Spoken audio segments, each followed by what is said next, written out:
It started with a whisper, one no one else could hear. At first, Lily thought it was just a phase. Kids are scared of the dark, she told herself. Monsters under the bed, shadows in the closet. But what her son said that night changed everything. "Mom," he whispered, gripping the edge of her shirt, eyes wide and glassy. "There's a man in my room." She laughed softly, like any mother would. A man? In a locked house? With security cameras and motion lights? "Honey," she said gently, brushing his hair back from his forehead. "There's no one in there. You probably had a bad dream." But he didn't blink, didn't cry, didn't move. He just stared at the hallway and whispered again.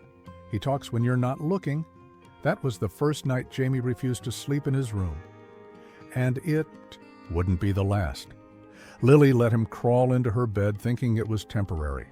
That in a few nights, the nightmares would stop, that he'd forget the shadows and the whispers, that things would go back to normal. They didn't. Every evening after that, as the sun dipped and the house dimmed, Jamie would freeze at the foot of the stairs, staring down the hall toward his room, as if it were a cave with something breathing. Inside. By the fifth night, Lily decided to prove him wrong. She sat with him, holding his hand as they walked into the room. Lights on, closet open, under the bed, empty. Everything was where it should be. She even stayed with him until he fell asleep, stroking his hair, humming the lullaby her mother used to sing. He looked peaceful until his lips moved. She leaned in. His voice was almost inaudible. "He's behind." "You." Her heart skipped. She turned instantly. Nothing. No man. No noise. Just a silent, dim room and the slow buzz of the baby monitor beside the crib. Static hummed softly through it. She didn't sleep that night. She stayed in the hallway, watching his door, trying to rationalize. Maybe Jamie heard something on TV. Maybe it was a shadow, a creak, a child's imagination. But the next morning, she noticed something strange. Jamie's toys, the ones she always tidied before bed, were rearranged. Not all of them, just 3. A plastic soldier, a Lego figure, and a teddy bear. Each one facing the baby monitor, like they were watching it.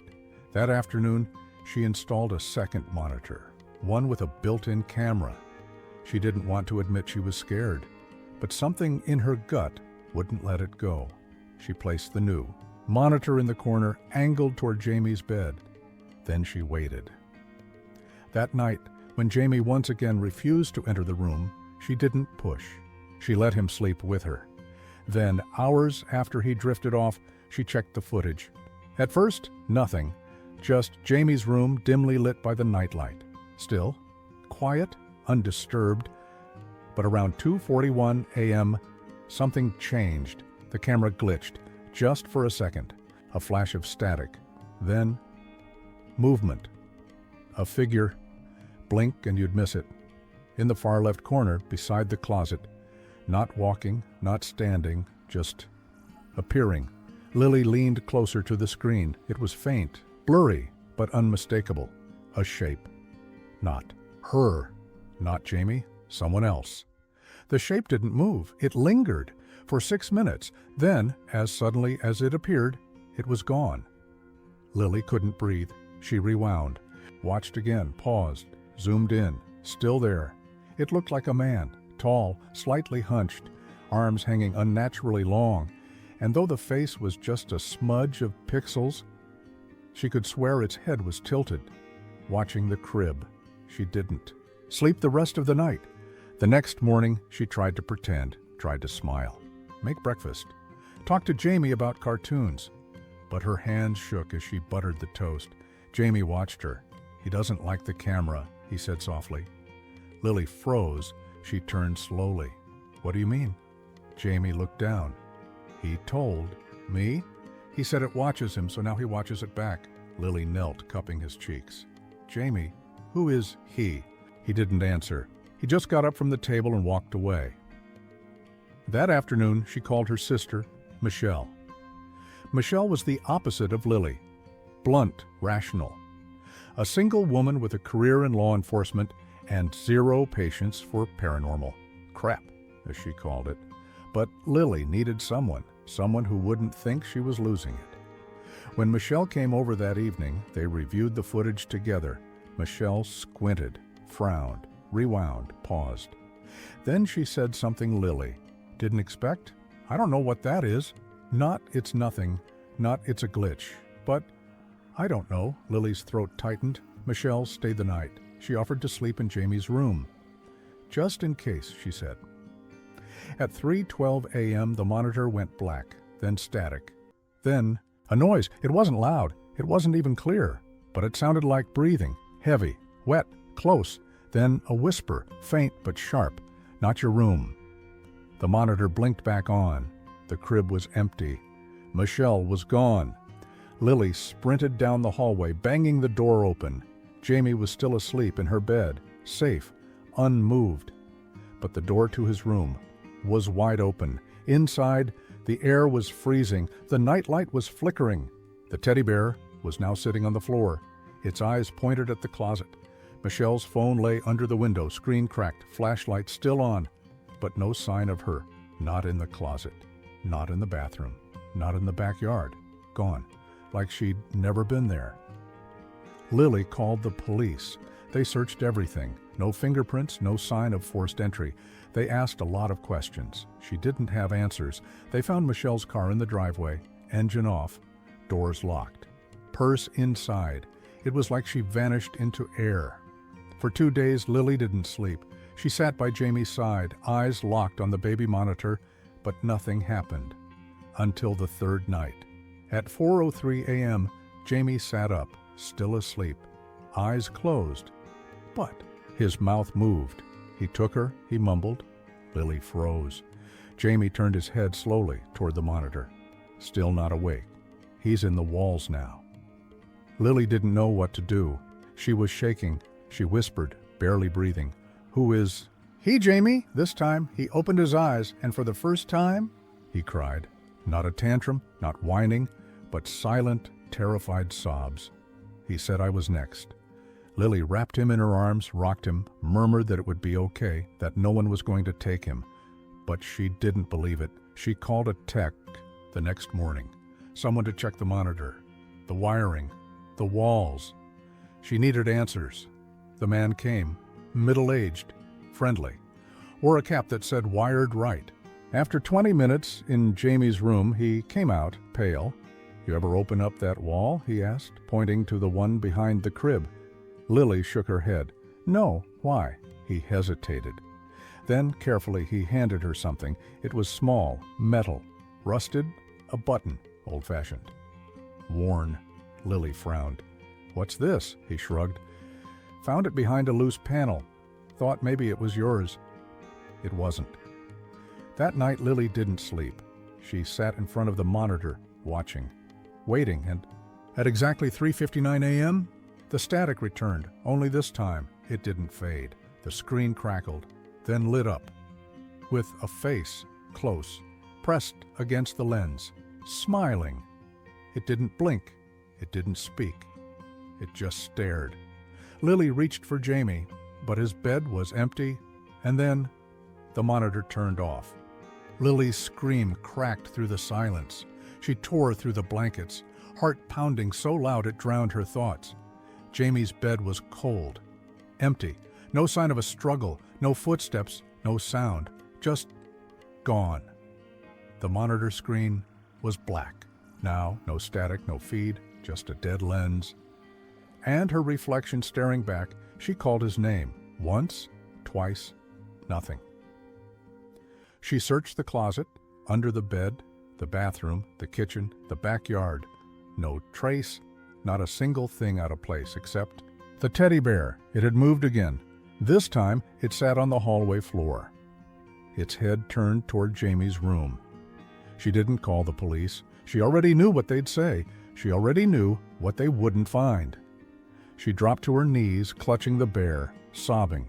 Her body shook so violently, it felt like her bones might snap. Her son. Her baby. Gone. Then, her phone lit up. A notification. Baby monitor app. Motion detected. Her blood froze. She hadn't opened the app in days. The camera feed should have been disabled. But there it was, live. Her hands trembled as she tapped it. The image loaded. Dark, grainy, but visible. It was Jamie's room, and someone was there, sitting in the chair by the window. Not Jamie, not her. Something tall and still. It rocked slowly back and forth, its limbs too long, its body too narrow, like something stretched just a little too far, and in its lap, a small shape, curled, motionless. Lily dropped the phone. She couldn't breathe, couldn't blink, couldn't think. The door to Jamie's room creaked open, alone, no wind, no draft, just slowly as opening. She grabbed the closest thing she could, a lamp, and stepped forward. Her feet felt like lead. Her lungs burned. Every step screamed against her. She reached the doorway, stopped. The room was dark, but she saw it. The chair, empty now. The crib, still. And something on the wall. Drawings, scribbled in crayon. Fresh, lines and shapes she didn't recognize. Symbols, eyes, smiling faces with too many teeth. Tiny stick figures, one with long arms, one in a crib, one with a red X across its face. She backed away. Her foot brushed something. She looked down. Another button, just like the last, except this one was warm. She picked it up. It pulsed in her palm. Faintly, like a heartbeat. Suddenly, a laugh. From behind her, a soft, wet, inhuman laugh. She spun around, but the hallway was empty. No one there, only silence. She locked every door in the house, closed every window, turned on every light. Then she stared at the monitor feed.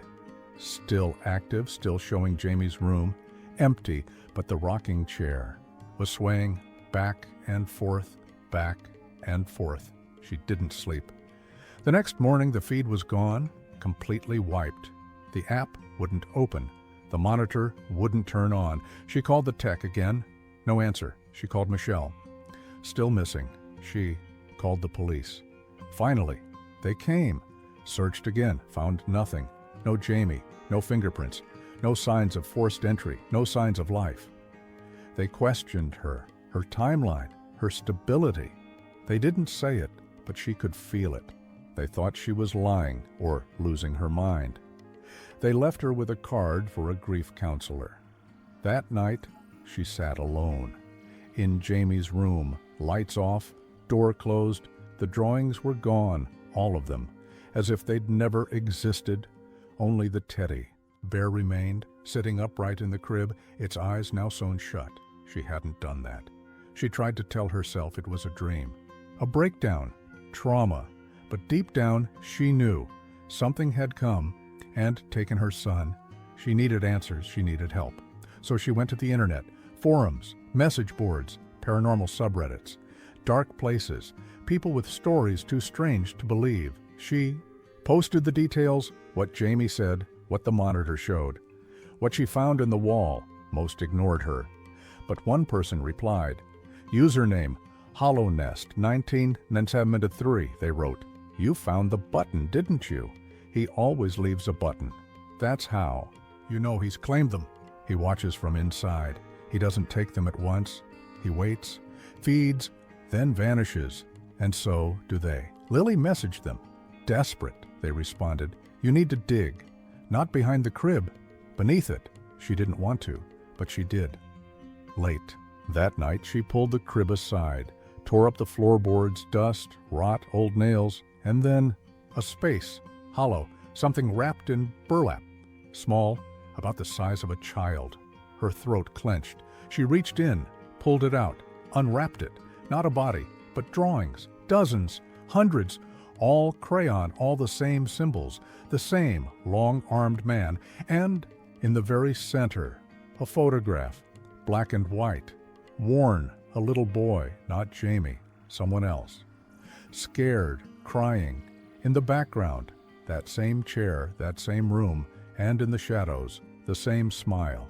She dropped it all. Something was wrong with the house. With the room, she had to leave. She packed a bag, grabbed the bear, and ran. She didn't care where she was going, only that it was away. She drove all night, didn't stop until the gas tank was almost empty. She checked into a motel off the highway. Dead tired, but wired. She placed the bear on the dresser, sat on the bed. Closed her eyes, then a knock, soft. 3 taps. She opened the door. No one there. She turned back. The bear was gone. And on the mirror, written in fog, "Not far." She screamed. Threw the bag into the car. Kept driving. She didn't stop again. She drove until sunrise, until her eyes stung and her hands cramped. Then the phone buzzed, a video. No number, no sender. She hesitated, then played it. Jamie, sitting in the crib, smiling, then whispering, "You can't leave. He's in you now." And the screen went black. The phone slipped from her hand. She didn't scream this time, didn't cry, didn't move. She just sat there, frozen. The words kept echoing, "He's in you now." Lily stared at the empty road stretching ahead. There was no one. Nothing. Just the wind scraping across the windshield like fingernails. The motel shrank in her rearview mirror. She hadn't gone back. Couldn't. She didn't know where she was heading, only that she couldn't stop. Not yet. Her reflection in the rearview caught her eye. Something in her eyes looked off, wider, darker, as if something was behind them, pressing forward. She blinked. It was gone, but she still felt it, a tightness behind her ribs, a coldness crawling up her spine, like fingers from the inside. She reached for the glove box, pulled out the photo she had found beneath the crib, the boy, the shadow, the room. She turned it over. A name, Caleb Marsh, and a year. 73. She looked it up. Caleb had vanished from a small town 4 hours north. No witnesses, no suspects. Just gone. The only clue, a teddy bear left on his porch, with its eyes sewn shut. The article ended there. No follow-up, no answers, but the house in the background. She recognized it. Her house, same frame, same porch, same windows. She checked the address. It had belonged to a different family back then, a different name, but the same house, the same room, the rocking chair. Lily pulled over, heart pounding. The house had taken children before. Jamie wasn't the first. She wasn't imagining it. She wasn't crazy. Something lived there, and it had been feeding for decades. She scrolled deeper, more stories. Different names, different years, but all was the same patterns. Kids disappearing, cameras failing, drawings, toys moved. Buttons, always buttons, her breath caught. She reached for her bag, tearing it open. There it was, the second button, still warm. She touched it. Pain shot up her arm. A flash, a hallway, dark, walls crawling, a door slamming shut. Jamie's voice, distant. "Mommy?" She dropped the button. Her skin, where she'd touched it, was blistered, red, swollen. She didn't know what was real anymore, but she knew where she had to go. Back, not to the house. Deeper, to where it began. The town from the article. The place where Caleb had vanished. If anyone knew what this thing was, what it wanted, it had to be there. She drove straight through. No stops, no music, just static from the dead radio. The town was small, silent. A gas station, a diner, a library. She went to the library. Dust clung to every surface. A single fan turned above her, slowly, like it was watching. She asked about Caleb Marsh. The librarian stiffened, said nothing, just pointed. Basement records. She descended. The air changed, colder, staler. The lights buzzed overhead. She found the file. Not just Caleb, 7 children, all missing. All in the span of 10 years. No remains, no suspects, just buttons. Mentioned once as a strange coincidence. Dismissed. She flipped pages, old notes, photographs, drawings, then a page that stopped. Her heart, an article. From 1968 titled The Button Man, Urban Legend or Real. It described an old folk tale, whispers from the forest, a man made of shadows and stitches. He comes when called, but never leaves alone. He listens through cracks. He watches through eyes, and he feeds on forgotten things. The final line read, "A button is the price. A soul is the meal." She sank to the floor, shaking. This wasn't just her house. It was older, older than the town, older than memory. It had roots, and she had called him without knowing. Jamie's fear, the monitor, the crib, the cracks. She pressed her palms to hurry, eyes trying to breathe. Then her phone buzzed again. No number, just a video. Jamie again. Standing in the corner of a black room. He wasn't smiling now. He looked tired. Gray, his skin faded. He opened his mouth. No sound came out. Just the soft creak of a rocking chair. Then, behind him, movement, the tall shape, the same from the monitor. Long limbs, no face. It reached for Jamie. Lily screamed and shut the phone. Her sobs echoed in the basement. She didn't know how it had her number. Didn't know how it was sending videos. Only that it was close, too close. She heard a thump above. Footsteps, slow, measured, coming down the stairs. She grabbed the pages, the photo, and ran, burst through the doors into daylight. The town was still, empty, but her car door was open. The teddy bear sat in the passenger seat, its mouth sewn shut now too, and a note in its lap. Scrawled in crayon, "He likes when you watch." She tore the bear apart. Stuffing flew into the air. Buttons spilled onto the ground. 3 of them. The third hadn't come from her house, which meant another child. Taken. She stared at the buttons, all slightly different. One black, one brown, one red. Her stomach turned. That one wasn't plastic. It was warm, soft like skin. She dropped it and retched. The pieces were everywhere now, drawings tucked inside the bear. Pages she hadn't seen. The same symbols, same eyes, same long arms, and a map. Rough, hand-drawn, leading to somewhere in the woods, a spot marked with an X, labeled only Nest. She had a choice, run again, or follow it. She looked at the button and thought of Jamie. She parked at the forest's edge. The map trembled in her hands. The ink was smudged, but the trail was clear. A narrow path twisting into the trees like a wound. The woods were silent, no birds, no wind, just the crunch of her boots on dead leaves. She followed the map, step by step. Deeper into the green silence, every tree looked the same, tall, thin, peeling bark like dead skin. She lost the signal on her phone halfway in. No GPS, no calls, just her. And the feeling of being watched. She kept walking. Eventually, she found it. Clearing, perfectly round. Like something had pressed down from above. In the center, a door, standing upright. Not connected to anything, just a door frame, alone in the field. Old, splintered. Its doorknob was a button. She stared at it, then turned back. There were no trees behind her, no trail, no car. Only more clearing. The forest had shifted, or she had. She looked back at the door. It was open now, swinging slowly in the wind. She stepped closer. The air changed, colder, thicker. She stepped through. Darkness, like ink, but she could still see. Somehow. The room was narrow, walls of stone, wet, breathing. She moved forward, hand brushing one side. It pulsed under her fingers, ahead, light. A faint glow. She followed it.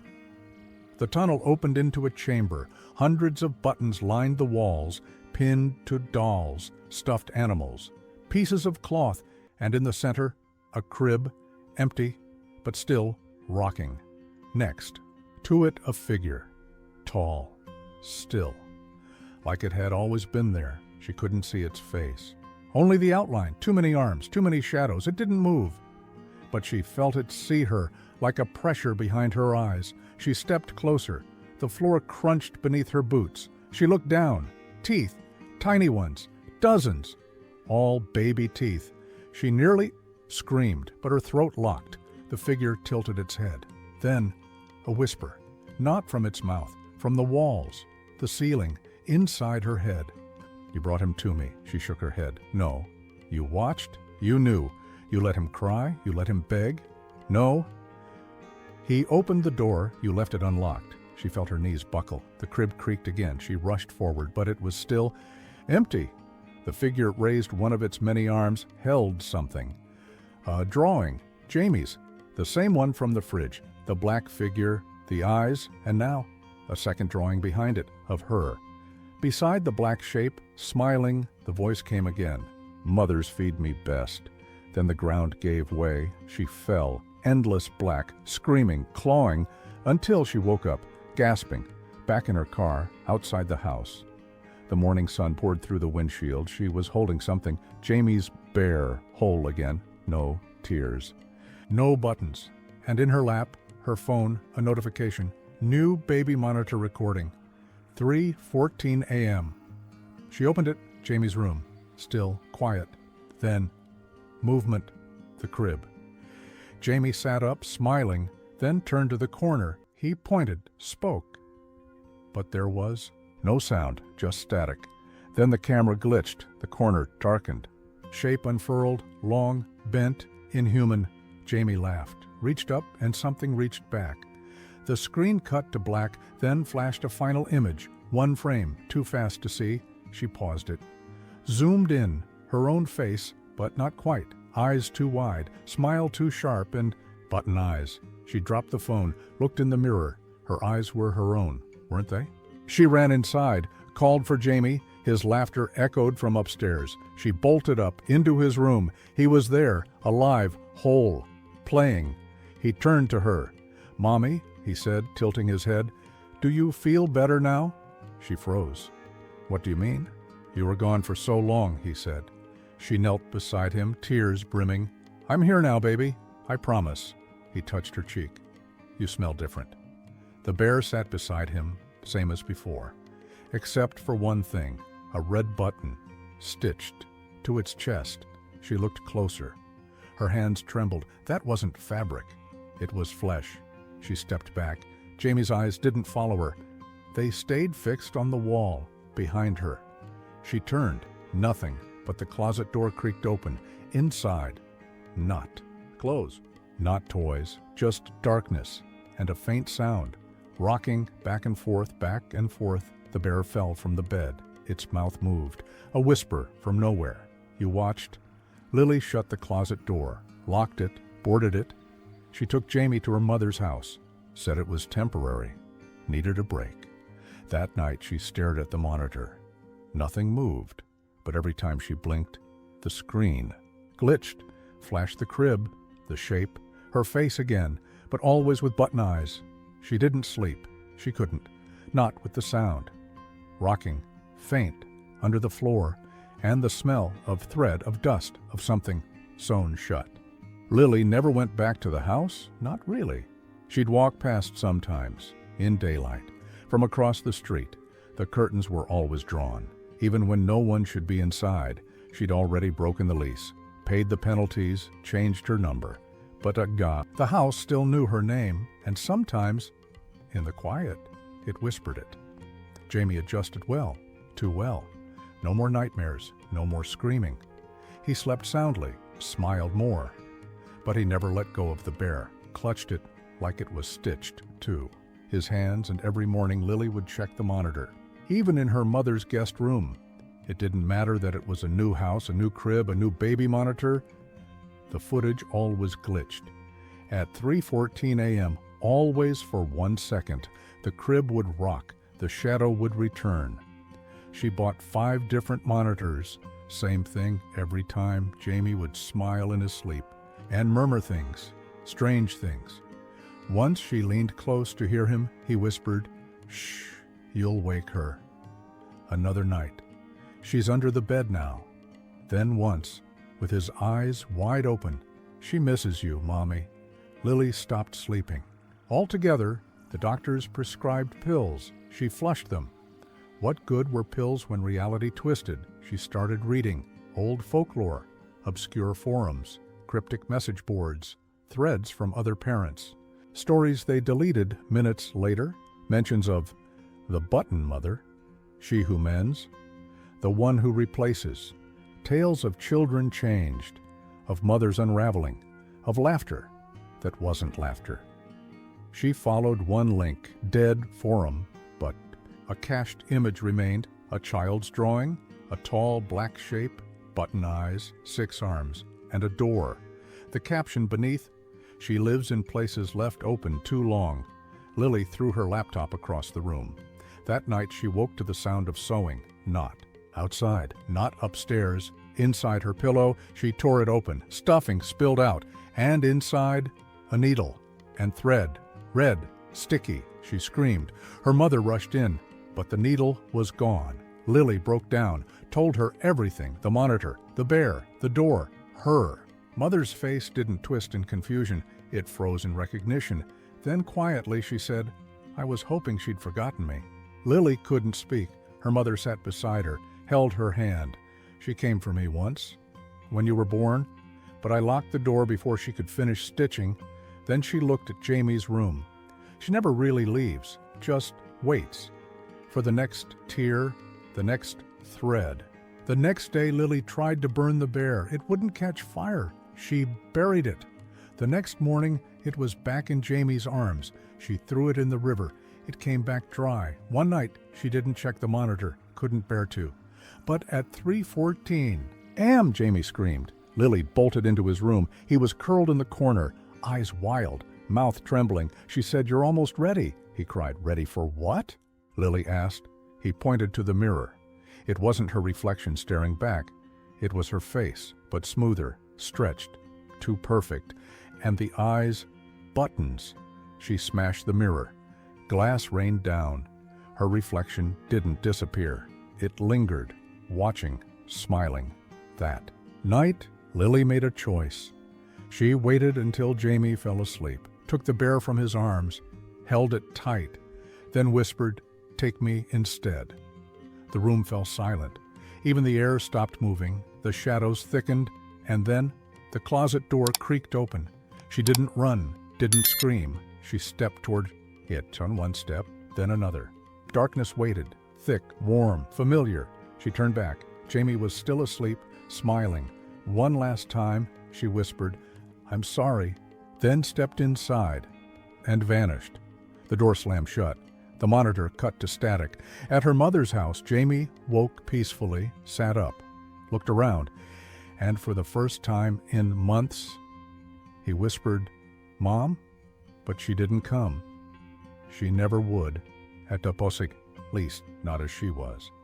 That morning, Jamie found the bear on his pillow. A new one, hand-stitched, same smile, same button eyes, but this time it had golden hair like hers, and when he pressed it to his ear, it whispered in her voice, "I'm here, baby. I'll always be here." The camera caught him smiling, then turning to the closet, which creaked open just slightly, enough for a red thread to slip across the floor and vanish under the bed, where it waited for the next tear, the next stitch, the next lullaby, and the next mother who wouldn't listen.